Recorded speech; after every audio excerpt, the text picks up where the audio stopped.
This week, Minister McEntee and I relaunched the Still Here Domestic Abuse campaign online, on TV and on radio. The Still Here campaign, which began last April in response to COVID restrictions of movement, is about getting the message out to victims of domestic violence and sexual abuse that supports and services are still here.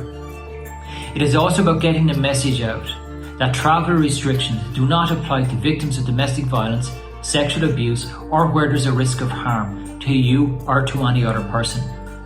We all know that COVID-19 has impacted most severely on the most vulnerable, and this includes victims of domestic violence and sexual abuse. I want victims of domestic violence and sexual abuse to know that An Garda Síochána is still here, that the court services are still here, and that other community supports and services are still here. The support is still here.